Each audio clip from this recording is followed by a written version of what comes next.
అండి, అందరికీ నమస్తే. ఈరోజు ఫ్యామిలీ ఫుడ్ తెలుగు ఛానల్లో ఈవినింగ్ టైం పిల్లలకి ఎంతో ఇష్టమైనటువంటి బ్రెడ్తో బ్రెడ్ బైట్స్ని ఏ విధంగా చేసుకోవాలో వీడియోకి వెళ్ళి చూద్దాం. చాలా సింపుల్గా అయిపోతుంది రెసిపీ అనేది.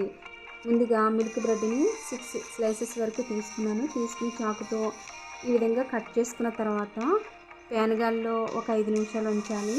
లేదంటే ఎండలో పెట్టుకునైనా సరే ఒక 5 నిమిషాలు ఆగిన తర్వాత మనకి కొద్దిగా గట్టిగా తయారవుతాయి. ఇప్పుడు స్టవ్ అంటించి ప్యాన్ హీట్ అయిన తర్వాత బటర్ వేసుకుని ఈ బ్రెడ్ పీసెస్ని రెండు వైపులా కూడా దోరగా వేగేలాగా వేయించుకోవాలి. మనకి క్రిస్పీగా రావాలన్నమాట బ్రెడ్ పీసెస్ అనేవి.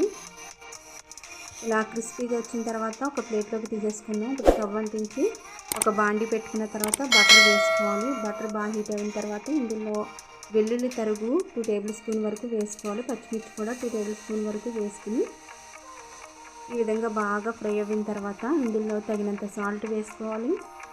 అలాగే కారం కూడా వేసుకున్న తర్వాత పెరి పెరి మసాలా అది కూడా వేసుకోవాలి. ఇది ఏ మార్కెట్లో అయినా సరే మనకు దొరుకుతుంది. ఇప్పుడు వేయించి పెట్టుకున్నటువంటి బ్రెడ్స్ని వేసేసి ఇందులో నేను చిల్లీ ఫ్లేక్స్ వేయడం మర్చిపోయాను. అవి కూడా 1 టేబుల్ స్పూన్ వరకు వేసుకుని కొత్తిమీర వేసుకుని బటర్ కూడా చిన్న చిన్న క్యూబ్స్లో కట్ చేసుకుని అక్కడక్కడ కూడా వేసుకుని బ్రెడ్కి అంతా పట్టే విధంగా వేసుకోవాలి. ఇలా వేసుకున్న తర్వాత ఒక ప్లేట్లోకి తీసేసుకున్నాం. ఇప్పుడు టమాటో కెచప్తో ఈ విధంగా గార్నిష్ చేసుకోండి. అలాగే మయోనైస్తో ఇలా గార్నిష్ చేసుకోండి, చాలా బాగుంటుంది. అంతేనండి.